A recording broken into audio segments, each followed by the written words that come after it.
Welcome to the Excel video for formatting numbers. We are going to continue to work with the checkbook spreadsheet and budget that we started working on in the earlier videos. I'm going to come over here and click on cell D4, which has the value of $1,800 in it. Now that $1,800 represents $1,800 of a check written out to Fannie Mae.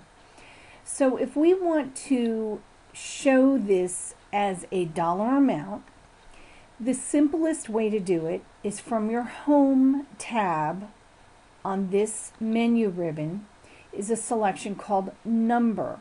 And this little box over here allows you to do number formatting right from the Home tab. The easiest one to select here is the dollar sign. What the dollar sign does is it gives you the dollar sign, the comma, and it adds 2 decimal places to the right. I'm going to undo that.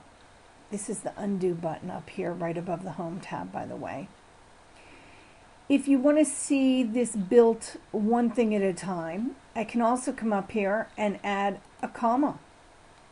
It adds a comma and 2 decimal places to the right.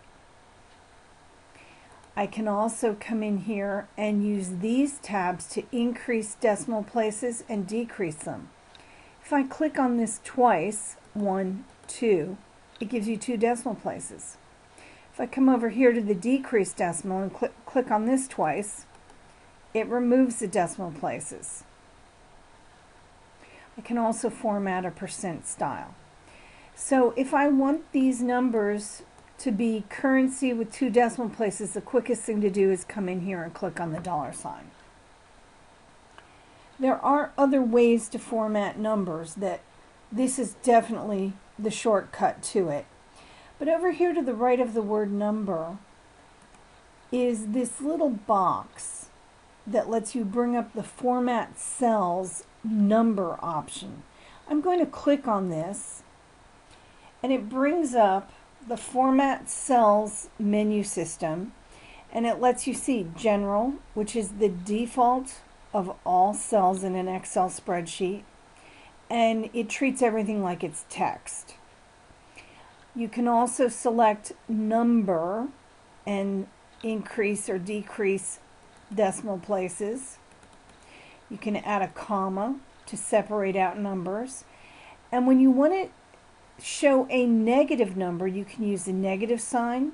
You can have the number expressed in red text. You can have the number in parentheses, also expressing negative, or negative and red text and in parentheses, which is the one I like. Except that we don't really have a negative number here to show. It's just showing us we have a number with 2 decimal places and a comma. Because a checkbook is always currency and there's 2 decimal places in numbers, I'm going to go ahead and highlight this entire range and click on the dollar sign. And now if you were to add another amount here, it would automatically format it as that. I added a number there and I didn't want to. I'm going to hit the delete button. Okay, so that is formatting numbers in Excel. You can use this shortcut or you can pull up the number formatting cell menu and get all the different options: date, time, percentage, fractions, and some other advanced things we'll talk about later.